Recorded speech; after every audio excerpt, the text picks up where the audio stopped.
안녕하십니까. 계명대학교 김충혜입니다. 교회음악, 클래식음악의 뿌리라는 제목으로 이제 13번째 강의가 되겠습니다. 지금까지 강의를 해오면서요, 다양한 주제를 가지고 했었습니다. 한 6개월 동안 이어진 강의였는데요.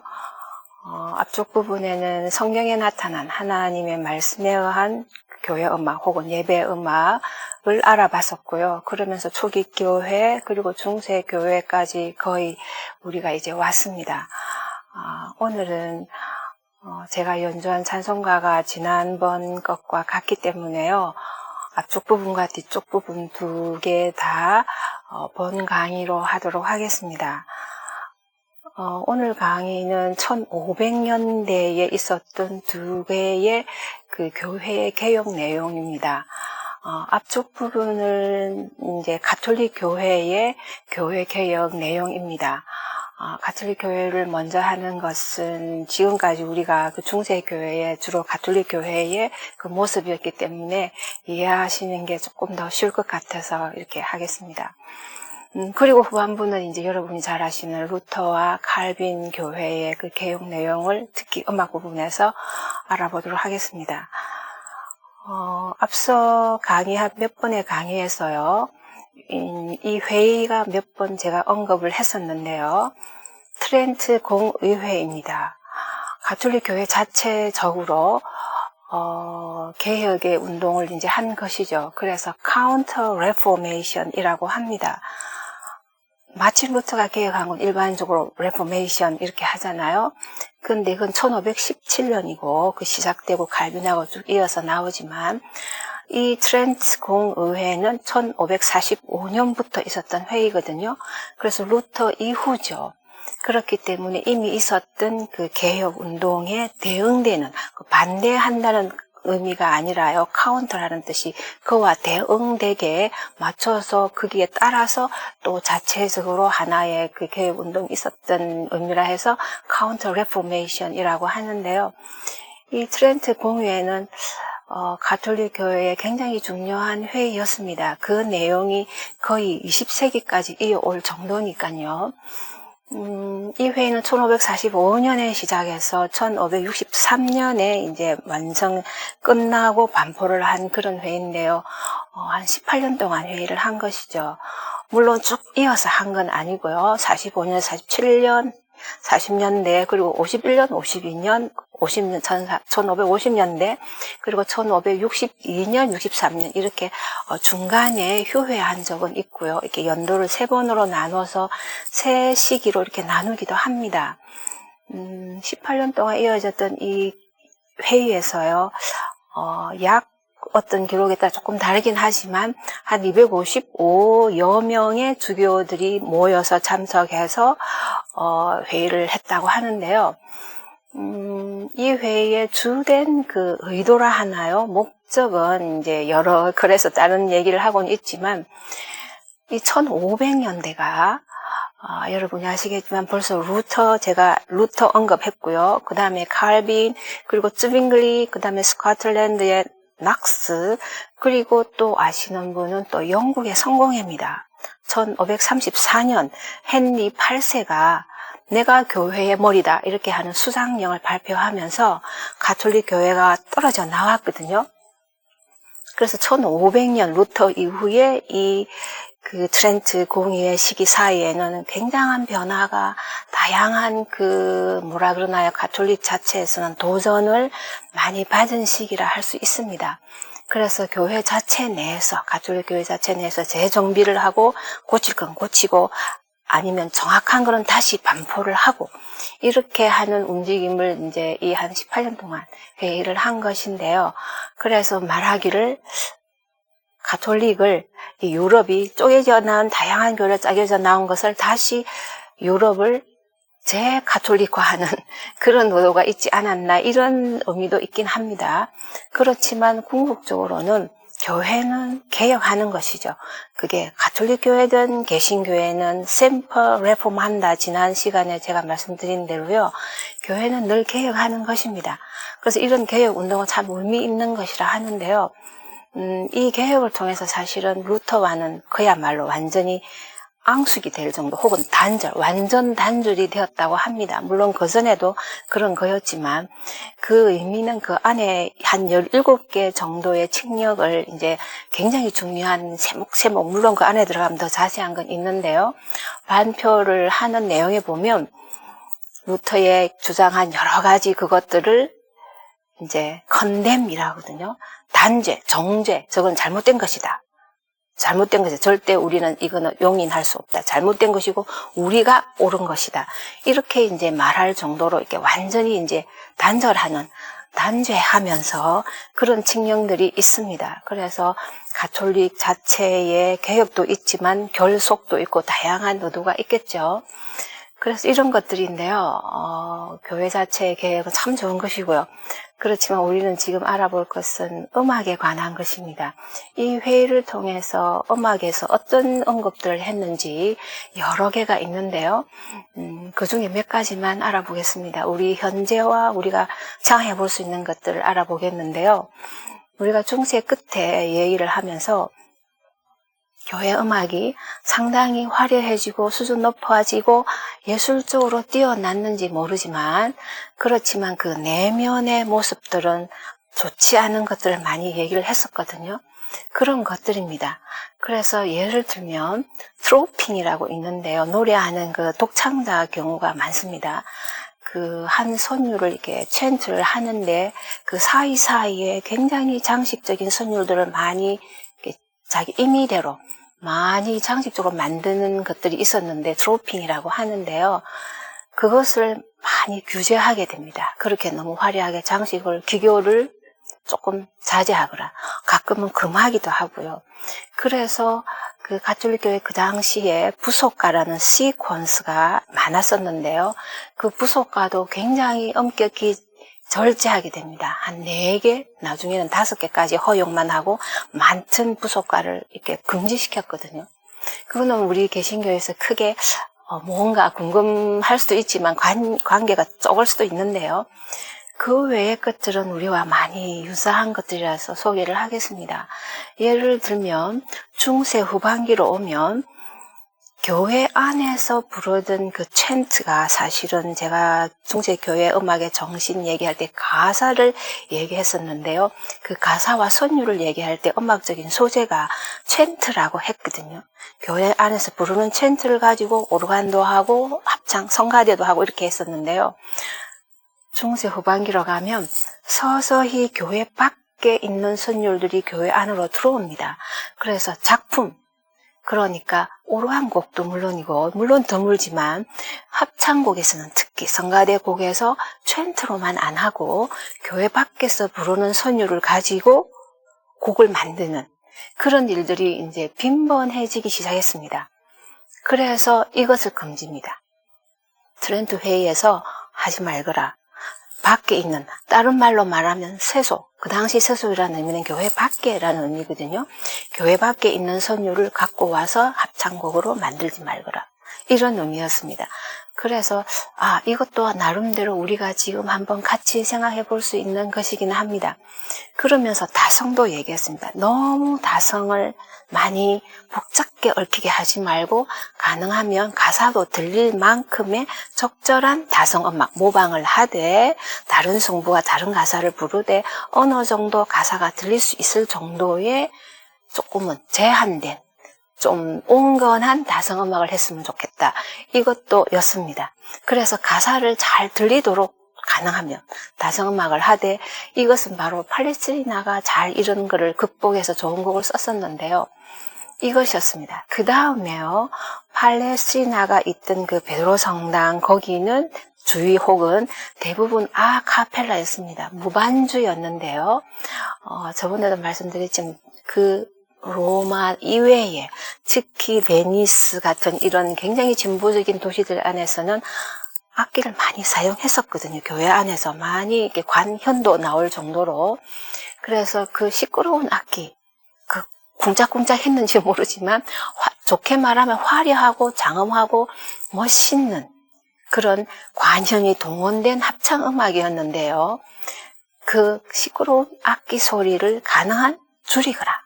완전 배제하든지 줄이거라. 아주 자제하거라. 이런 악기에 대한 거였습니다. 그 다음에 있는 게 어쩌면 우리와 많이 생각해야 되는 부분인데요. 성가대원입니다. 성가대에 대해서 말씀을 했는데요. 성가대가 그 당시 성가대에서 이제 잘못된 점을 지적하는데요. 첫 번째가 바로 가사가 잘 안 들린다. 그게 음악 탓보다는 발음이 안 좋다. 이렇게 얘기를 했거든요. 발음을 똑바로 안 해서 가사가 잘 안 들린다. 발음을 제대로 했으면 좋겠다. 이걸 읽으면서요. 지금과도 많이 생각했습니다. 왜 그 사람들이 가사 발음을 정확하지 않게 했을까? 사실은 전문가는 발음을 정확하게 하는데요. 아마 음악적인 것에 더 관심이 있지 않았을까 이것 같습니다. 음악에 조금 더 관심을 두다 보니까 혹은 기교, 소리 자체를 더 많이 관심을 두면 가사의 그 발음이 조금은 덜 드러날 수는 있겠죠. 그래서 가사가 잘 안 들린다. 가사의 발음을 정확하게 했으면 좋겠다. 성가대원에게. 그 다음에 또 두 가지가 비슷한데요. 성가대원의 부주의함, 그 다음에 불경스러움 이렇게 얘기했는데요. 이 강의를 들으시는 분 중에서 성가대원들이 얼마나 계신지 모르겠는데요. 그 당시 성가대원은 사실은 회중들에게 잘 안 보이는 위치였습니다. 그 재단 맨 안쪽에 이렇게 마주보고 우리 회중 쪽에서 보면은 옆으로 보이는 거죠. 그리고 사실은 잘 안 보입니다. 높은 의자도 있고 이래서 어떻게 보면은 잘 안 보이기 때문에 혹은 발코니 위쪽에 재단 바로 위에는 발코니 위쪽일 수도 있고 그래서 회중석에서는 잘 안 보일 수 있는데요. 그것은 사실은 예배에서 회중들이 사람적인 인간적인 가능한 것을 피하려고 했던 그런 구조이기는 합니다. 그래서 잘 안 보일 수는 있는데요. 그것이 오히려 그 노래하는 사람들에게는 장점일 수도 있지만 단점일 수도 있는 것이겠죠. 그래서 해이해졌지 않았을까. 어차피 사람들한테는 잘 안 보이니까 그 사람들이 그 안에서 혹은 위에서 찬양을 하는 동안에 혹은 찬양하지 않는 사이사이 예배 시간에 부주의함 혹은 산만함 어떤 것인지는 모르지만 그분들의 주교나 그 신부님들 눈에 볼 때는 문제가 있었던 것 같습니다. 이건 우리가 생각해 볼 수 있을 것 같습니다. 요즘의 성가대원들의 그 위치에서 보일 때는 조금 조심할 수 있지만 보이지 않는 자리에 있을 때 산만하거나 부주의하거나 찬양할 때 아무렇게 혹은 찬양 이외의 시간에 예배 시간이 아니라 자신의 시간으로 오해하고 자기 하고 싶은 일을 하고 있는 이런 부주의함이 있을 수 있거든요. 그 다음에 불경스러움이라 그랬는데요. 도대체 이렇게 좀 더 세부적으로는 얘기를 안 했는데요. 불경스러움이라는 게 무엇일까 이렇게 생각하면서 뒤에 나오는 글들과 전체적인 그 맥락에서 보면 겸손하지 않지 않았을까, 공손하지 않았을까, 혹은 다른 말로 말하면 지난 시간에 나왔는데요.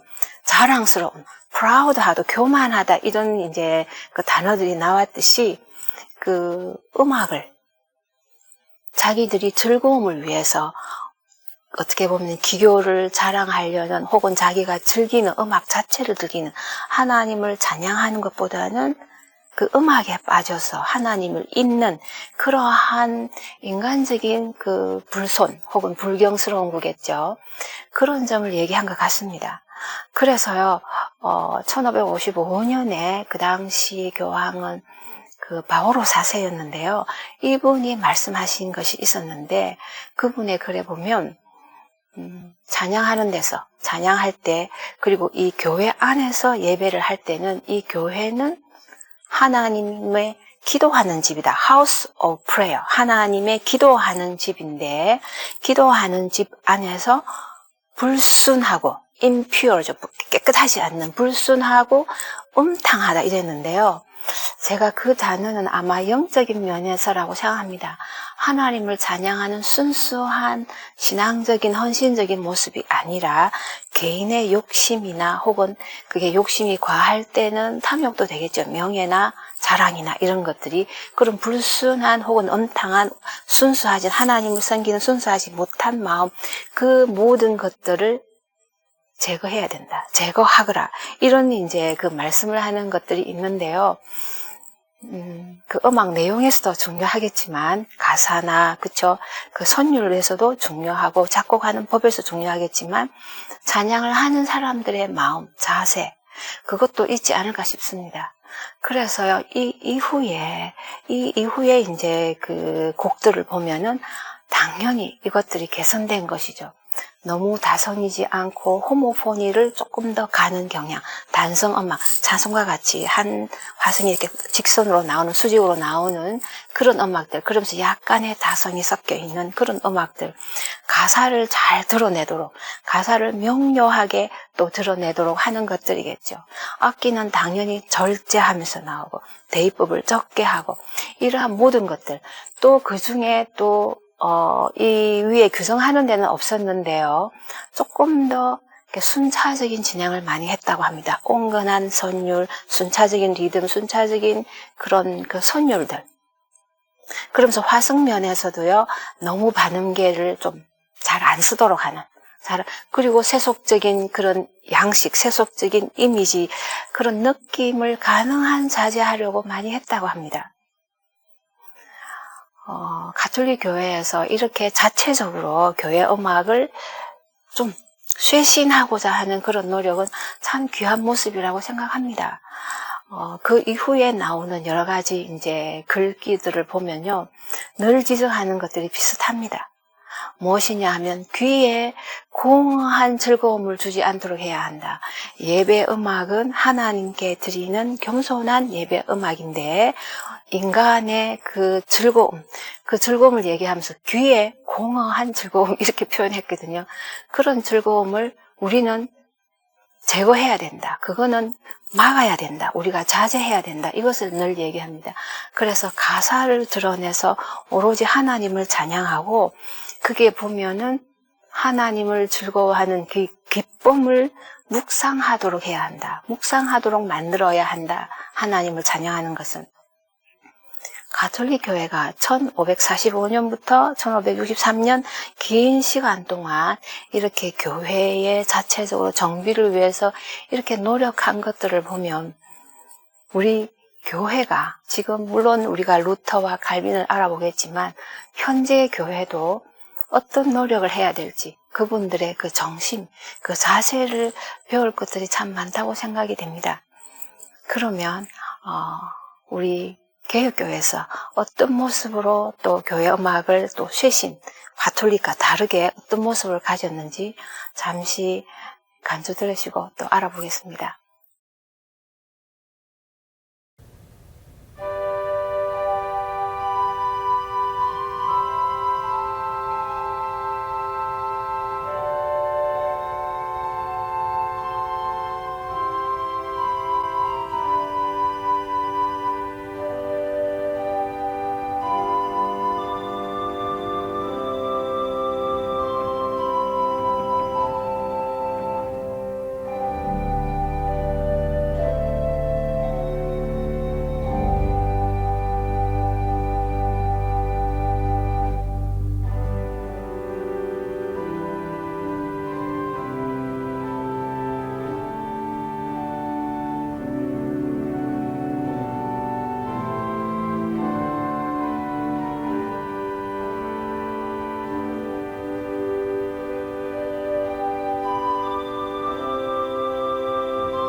이어서 하겠습니다. 이제 루터와 칼빈의 개혁교회의 교회음악을 알아보겠는데요. 이 내용은 정말 방대하다 해도 됩니다. 아주 많은 부분을 얘기할 수 있는데요. 오늘은 그 요약적인 대표적인 그 아웃라인을 알아볼까 합니다. 루터와 칼빈은 여러분도 아시다시피 많이 다릅니다. 예를 들면 루터는 그 가톨릭 교회의 그 잘못된 것을 고쳐서 수정해서 하고자 했던 그런 사람이었죠. 여러 면에서. 그렇지만 칼빈의 경우는 가톨릭 교회의 모든 것을 그냥 다 배제하는 형이었었습니다. 그래서 음악은 더 말할 것도 없습니다. 그런 차이인데요. 그래서 알아볼 것이 이 각 교회의 그 회중 찬송가, 그리고 성가대 음악, 그리고 기악 음악입니다. 이 세 가지가 예배에서 가장 중요한 것이니까요. 그래서 먼저 찬송가를 이제 루터와 칼빈을 비교해 보면요. 루터는 찬송가를 이제 당연히 칼빈도 찬송가가 있고 루터도 찬송가가 있는데요. 두 분 다 있습니다. 있지만 이제 꽤 다른 것이요. 첫째는 가사입니다. 루터의 가사는 물론 성경, 칼빈도 성경 가사 맞습니다. 또 성경에 있는 또 시편, 대부분 시편과 그 다음에 성경에 있는 송가, 캔트클이라 하는데요. 루터도 있고 칼빈도 있습니다. 그 가사를 하거든요. 그렇지만 칼빈은 더욱 시편을 위주로 했던 사람이고 루터는 시편뿐만 아니라 성경에 있는 많은 캔티클을 많이 썼었고요. 거기에 두 가지가 다른 게 있는데요. 그 가톨릭 교회에서 쭉 이어오는 전례문들이 있습니다. 기도문, 찬양문기가 있는데요. 예를 들면 전형적인 것이 미사에 있는 키리에, 글로리아, 크레도 하는 5악장 있지 않습니까? 그 가사를 거의 다 루터는 썼습니다. 그렇지만 칼빈은 쓰지 않았습니다. 그 차이입니다. 가톨릭 교회에서 찬양했던 가사를 많이 가지고 왔습니다. 성경뿐만 아니라 성경은 당연한 것이죠. 거기다가 또 칼빈과 다른 것은 창작시입니다. 새로운 가사를 썼습니다. 다른 어떤 목사님도 좋고 이렇게 창작시를 허용을 했습니다. 그래서 루터도 가사를 썼습니다. 여러분이 아시는 내주는 강한 성이요 이건데요. 가사를 썼을 뿐만 아니라 작곡도 했지 않습니까? 그래서 이런 것이 이제 루터와 칼빈의 차이인데요. 칼빈은 창작 가사 안 됩니다. 성경 가사만, 특히 시편만, 그리고는 캔티클 한두 곡, 송가 한두 곡 정도만 했었는데요. 당연히 창작시는 안 되죠. 그 창작시가 안 된다는 이유가 보면 경박하다 이랬습니다. 사람이 지은 시는 가벼울 가능성이 있다. 여기에 대해서 조금 더 나중에도 나오는데요. 그 다음에 이단적인 가사가 들어올 수 있다. 하나님 말씀이 아니고는 이단적인 가사가 들어올 수 있기 때문에 안 된다. 이렇게 했었습니다. 그래서 철저하게 성경, 시편 혹은 이렇게만 했던 것이 이 가사의 차이고요. 그 다음에 선율 차이도 꽤 있습니다. 아까 말씀드린 대로 루터는 가톨릭에 있는 것을 많이 가져왔었거든요. 가사뿐만 아니라 선율도 그렇습니다. 선율도 가톨릭 교회의 챈트, 그레고리안 챈트 있잖아요. 단선율 성가를 그대로도 가져왔습니다. 따라라라라, 이게 정규적인, 규칙적이지 않는 이런 챈트를 그대로도 갖고 오고, 또 편곡도 했습니다. 챈트를 디라라라라 했으면, 다라란, 이렇게 리듬을 넣어서, 이렇게 편곡을 했어도 가져왔습니다. 가톨릭 교회의 선율이죠. 그리고 또 새로 창작을 했습니다. 근데 칼빈은 가톨릭 교회 선율을 배제했기 때문에 안 가져왔습니다. 편곡 물론이고 가져오지도 않고 창작 선율만 했었습니다. 그러면서 루터와 칼빈의 또 공통점은요, 바로 콘트라팍타입니다. 이것은 무엇이냐 하면 이미 있던 선율을 이미 썼다는 얘기는 교회 안이 아닙니다. 교회 밖에 있던 세속, 다른 말로 하면 세속 선율이죠. 지금에 와서 우리가 그 선율을 얘기하면 교회 밖이라는 뜻이기 때문에 보통 얘기하기를 교회 밖의 아트송, 예술 가곡 혹은 민요, 그런 예술적인 노래들을 작곡자들이 쓴 곡들이 많습니다. 그 곡 선율을 가져와서 그 다음에 성경의 가사 혹은 장작 가사, 루터 경우는 그렇겠죠. 그래서 성경적 기독교적인 가사를 붙이는 것인데요. 칼빈의 경우는 밖에 있는 선율을 가져와서 장작 가사는 안 쓰니까 시편 가사 혹은 약간의 그 캔티컬 송과 같은 것을 넣은 것입니다. 이게 바로 이런 작업을 콘트라팍타라고 합니다. 새로 장작한 선율이 아니고 이미 있던 선율에 가사만 교회 가사를 넣는 것이죠. 이것이 굉장히 독특한 점인데요. 그 당시를 생각하면, 물론 콘트라팍타가 많지는 않았습니다. 루터 경우도 그렇고, 켈빈의 경우도 그렇고, 이 경우에는 대체로 제가 비율을 말씀드릴 수는 없지만 대부분은 교회 선율의 혹은 따로 창작한 선율입니다. 칼빈도 그렇습니다. 그렇지만 이 가져온 선율도 있었다는 것인데요. 이 당시에 이렇게 할 수밖에 없었던 약간의 상황을 설명을 하면은, 그 당시에 회중들이 찬송을 못 불렀지 않습니까? 중세 교회, 가톨릭 교회에서는 성가대가 혹은 그 칸토가, 노래 인도자가 대신해서 다 불렀었거든요. 성도들은 간단한 자비를 베푸셔서 혹은 아멘, 알렐루야, 감사합니다 이런 정도 화답송 짤막한 것밖에는 안 했거든요. 본격적인 그 찬송은 없었는데요. 그러다가 개혁교회로 들어와서 회중 찬송을 이제 모든 평신도 중심의 예배잖아요. 가톨릭 교회와 다른 점이 평신도들이 직접 참여해서 찬송을 부르고 직접 독일 글로 혹은 프랑스어 그 글로 성경을 읽는 것이 개신교와 가톨릭 교회의 차이잖아요. 또 프랑스어로 예배드리고 독일어로 예배드리는, 라틴어로 예배드리는 것이 아니라 이것이 개신교회의 그 차이인데요. 그 회중들이 직접 하는 것이 굉장히 중요한데요. 그동안 회중 찬송을 제대로 못 불러보던 성도님들이 갑자기 회중 찬송가를 부르게 되면, 그것도 칼빈 경우는 새로 작곡한 곡들을 불렀을 때, 루터 경우는 가톨릭 성가를 편곡 내지 그대로 갖고 왔으니까 약간은 익숙하죠. 그런데 칼빈의 경우는 더 어렵거든요. 그래서 이런 하나의 그 방법이지 않았을까 싶습니다. 이미 아는 성도님들이 물론 교회 바뀌지만 아는 선율을 가져와서 교회 가사를 붙였을 때 조금 더 쉽게 부를 수 있지 않을까.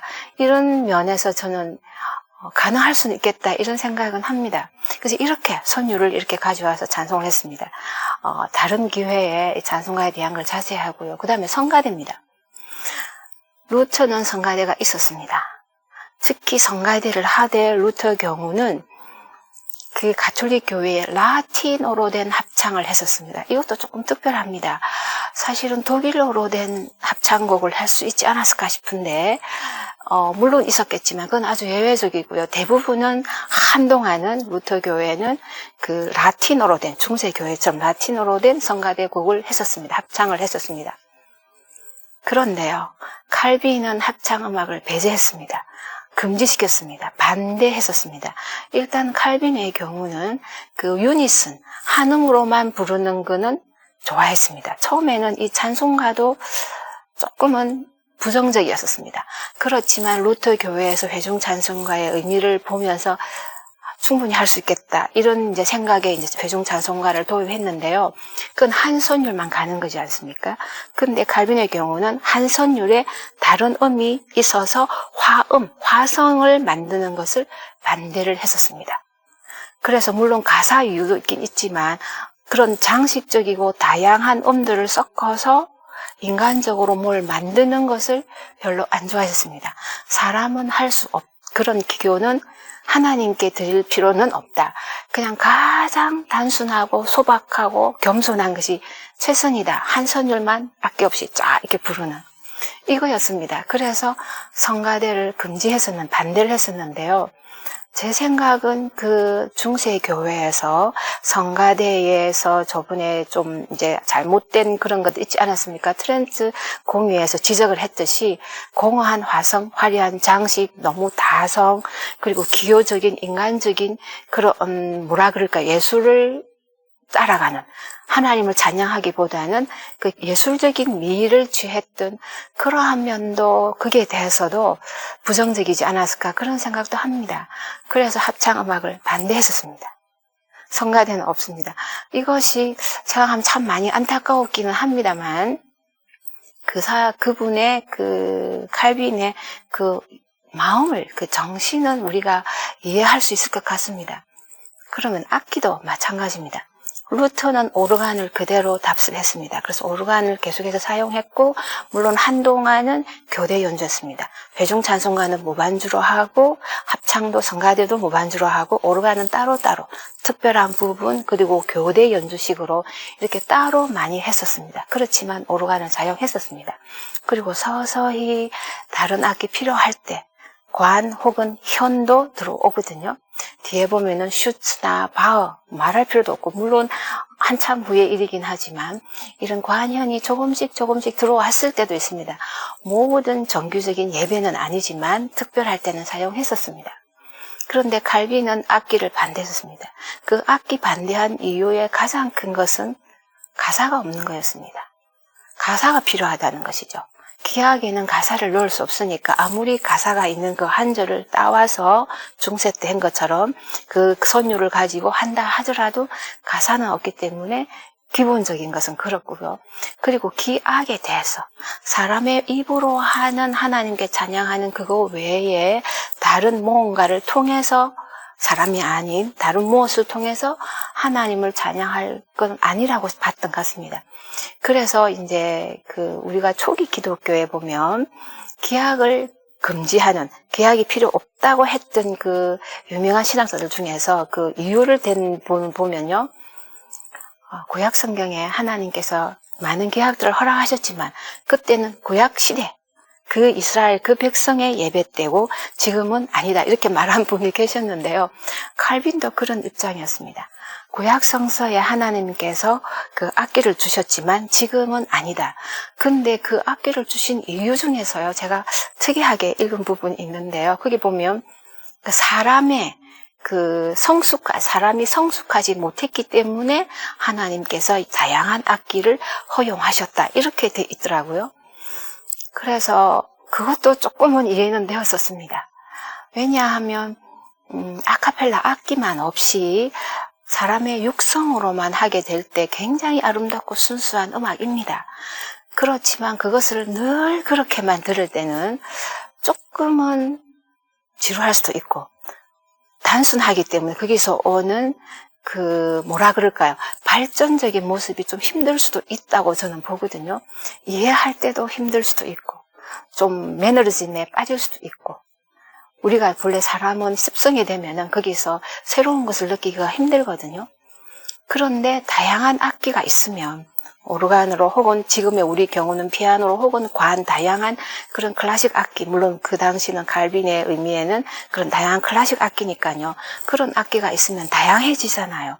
그러면 교회 음악을 혹은 합창 음악은 혹은 교회 안에서 음악들이 다양해지니까 조금 더 성도들에게는 다양함을 보니까 좀 쉬울 수도 있고 편리할 수도 있고, 이런 유익함이, 인간적인 유익함이 있는 건 틀림없는 것 같거든요.